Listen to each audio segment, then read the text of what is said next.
Hey guys, Brad here from Scooter Street, and today, as promised, we have our MVT inner rotor ignition install on probably my favorite scooter of all time, the iconic SR50R, just behind me.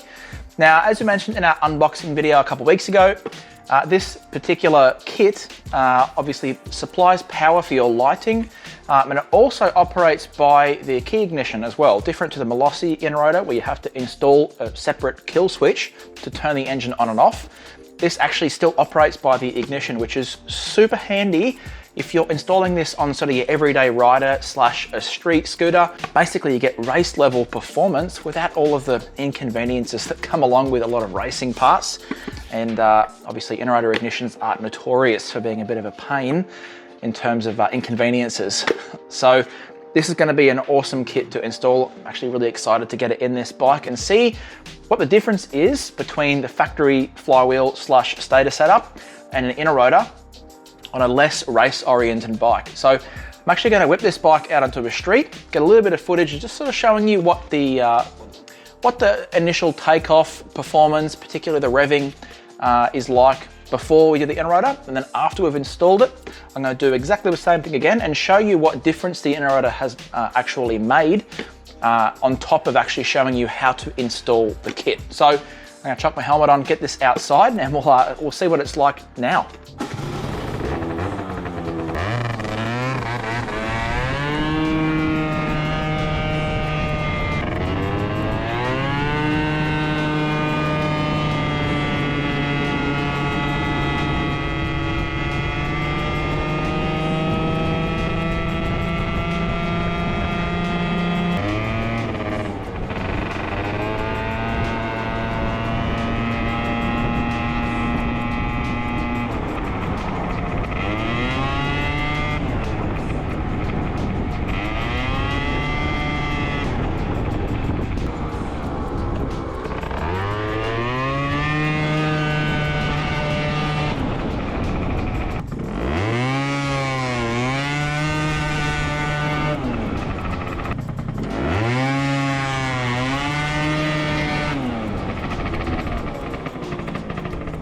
Alrighty, back from our test ride, which goes pretty good. This one, pretty good example of an SR. Feels nice and tight and goes pretty good. Probably a little bit on the rich side, but we've just sort of started coming out of the coldest part of winter, so I guess that's to be expected. Probably needs a bit of a jet change, but that's not what we're doing today. It's time to get this factory stator out and start working on our MVT. So first off, we're going to get all our factory covers off so we can actually access the factory flywheel and stator.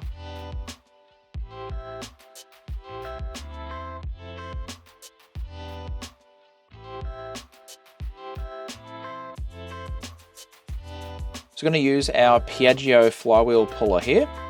Makes the job nice and easy.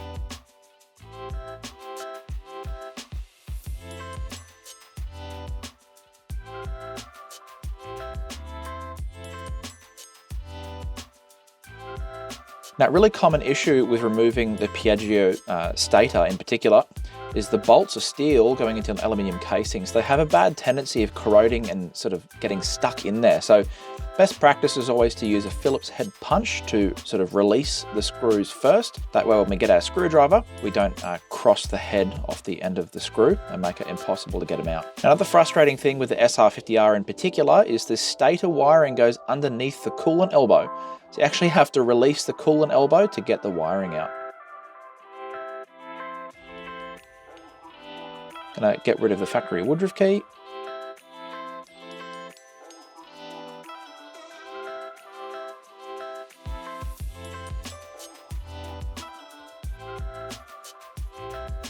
So best practice is to use Loctite on these backing plate screws, because if these things come loose, we're going to have to pull the whole assembly back apart again, reset all of the timing.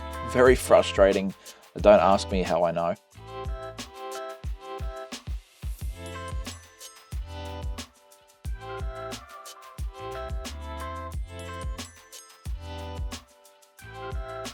We're going to get the actual stator component of the inner rotor sort of loosely bolted on first. We're not going to do the bolts up all the way. We're going to leave them a little bit loose.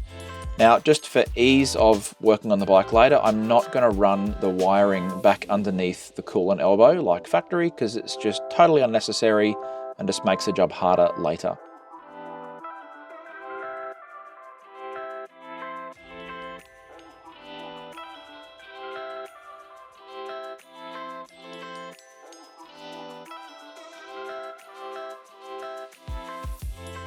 All right, we're going to get our micrometer into the spark plug hole so we can actually look at sort of setting up the timing.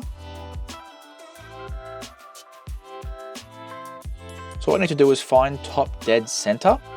So the MVT instructions, basically your static keying advance, which is how advanced the timing is, just set from stock, is 0.4 mil for the MVT. So we're going to find top dead center.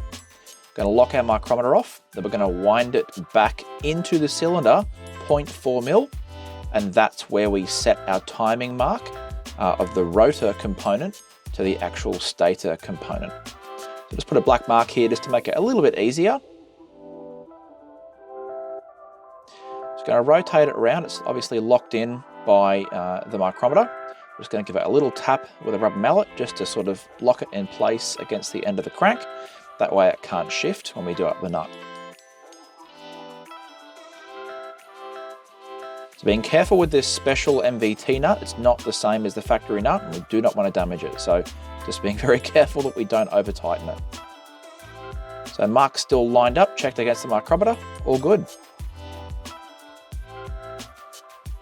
Always best practice to pen mark, that way you can easily check later and just visually make sure that the rotor has not moved. Now the bolt for the elbow actually goes through the pulsar as well. So I'm just going to add a washer here that didn't come in the kit just to make up that thickness, just so I don't over tighten the elbow against the casing and potentially damage it.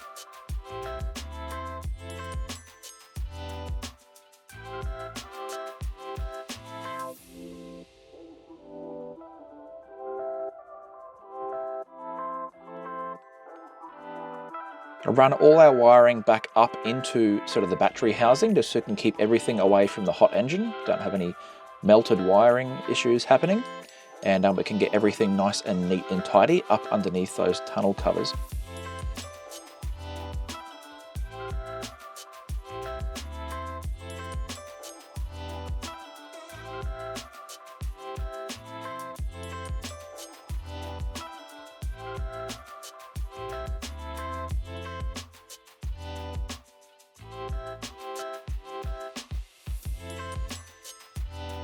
So we're attaching this one, this little Scotch clip, to the red wire coming from the main fuse just next to the battery. It's going to attach the little red wire that comes in the kit, just so we can basically wire it in line to that wire as per the instructions.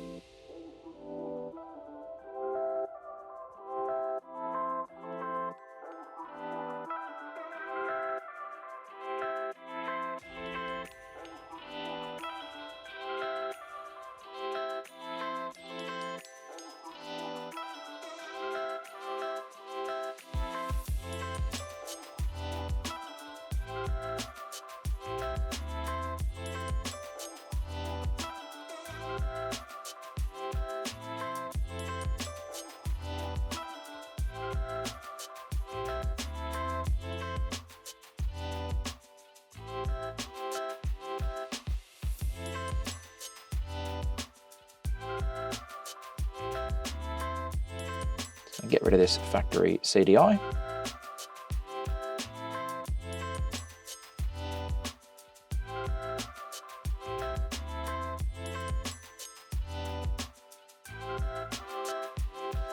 That's going to be our earth.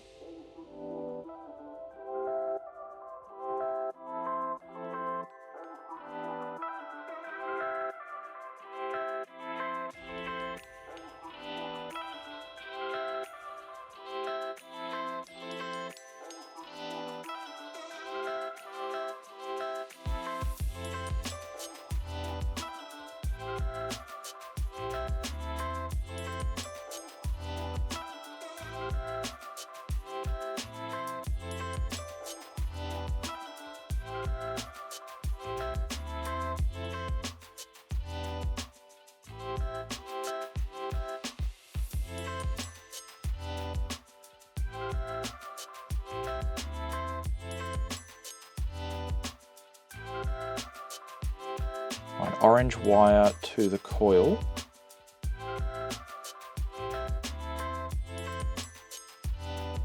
Red wire to red wire, nice and easy.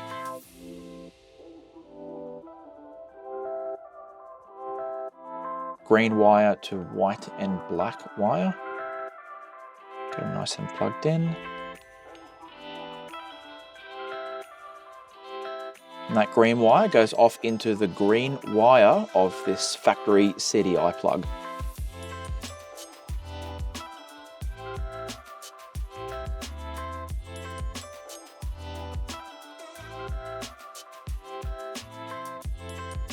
Have our little MVT regulator rectifier here. So we're just going to line all our earths up and get them tacked onto the chassis.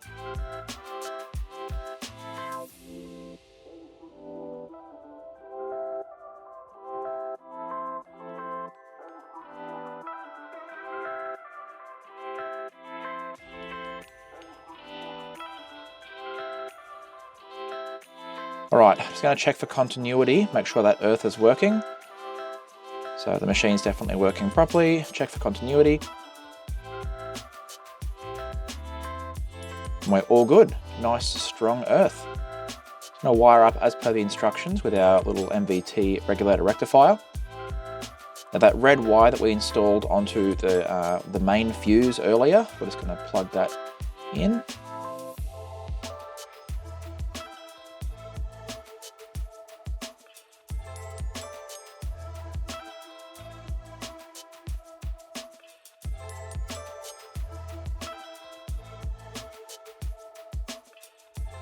All right, ready for a test. All right, so a little bit of troubleshooting. So I've gone to do my first start and the bike wouldn't start. Okay, all right. Kind of sounded like it wasn't getting spark. So what I've done is I've turned the bike over and checked the headlight to see if the headlight is illuminating when the engine's turning over, and it is. It is starting to illuminate. So we're getting power from the new MVT in-rotor stator to the lighting. The issue is, I suspect we're not getting spark. So done what you're supposed to do when you're testing for spark. Pop the plug cap off. I'm just going to set it over next to the earth here and see if we're getting spark. Lo and behold, no spark.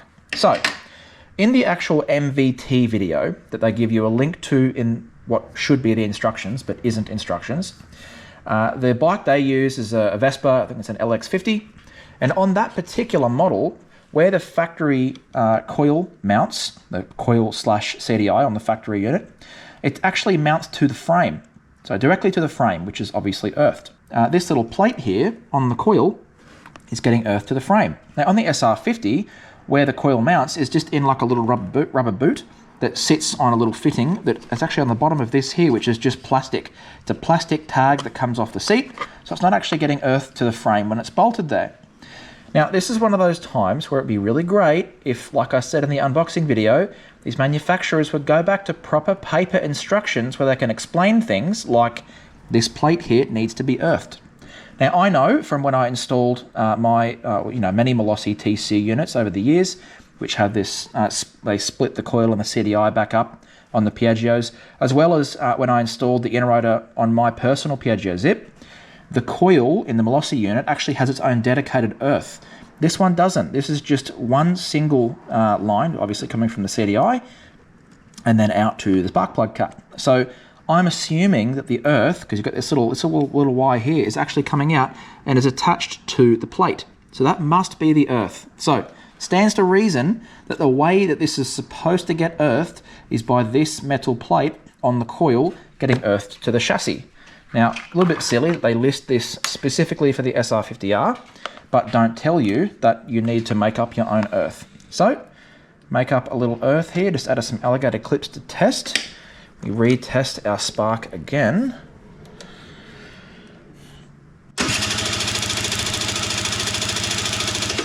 Here we go. Nice big cracking spark. Again, paper instructions would be great. MVT, do better. Basically, if you're fitting this on a bike you need to make sure that this plate is getting earthed, either by being bolted directly to the chassis, which just isn't really possible on the chassis setup with the SR50, or by making up your own little earth wire. So what I'm going to do, I'm going to make up a little dedicated wire with a couple of eyelets on each end. I'm going to bolt it through the mounting bolt and then back to our little earth over here. I could probably put it on the battery if I wanted to, but I'm going to mount it over with our little master earth. So all of the earths are coming into one nice little central location. We happen to have a wire already with an eyelet on the end of it in the shop. I'm just going to chuck an eyelet on the other end. We can make up a little quick earth for this thing.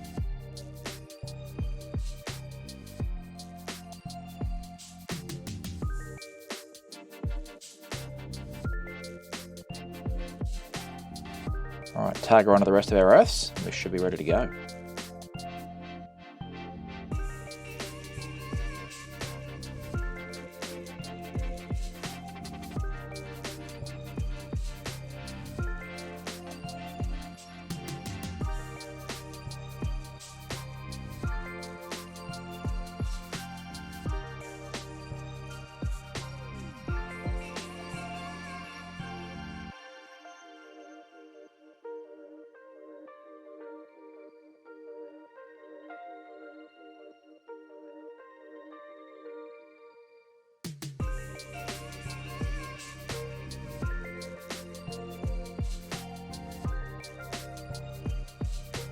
All right, we've got our earth wire rigged up, so it should start this time.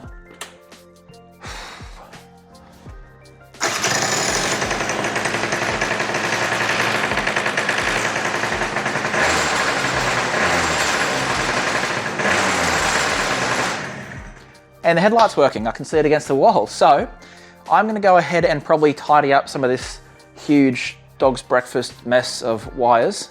This little rat's nest of wires we've got happening. I'm gonna put the tunnel covers back on, sort of put the rest of the bike back together, chuck the cover on. In the MVT video, they actually have a couple of little spacers that you're meant to put on, they do it on an air-cooled model, so they put the spacers on the actual fan cover. I don't know whether you need to on this. I'm gonna try it without first. It doesn't have a fan, so it should be okay. But yeah, I'll let you guys know at the end whether we need to use those little plastic spacers. But I want to get this bike back together so we can get it out on the road before it's dark and see what the difference is. Okay, so all back together. I'm going to take her out for another test ride, just see how it performs compared to before. Because we rode it before, we're going to get a good comparison point for how it is now.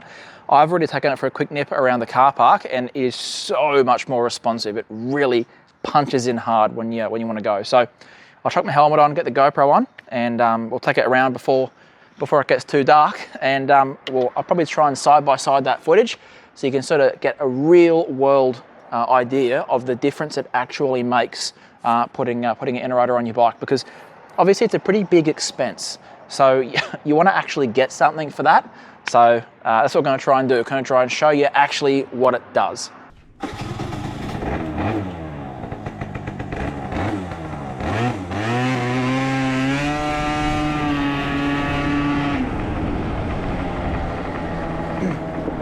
Man, that is so much more responsive.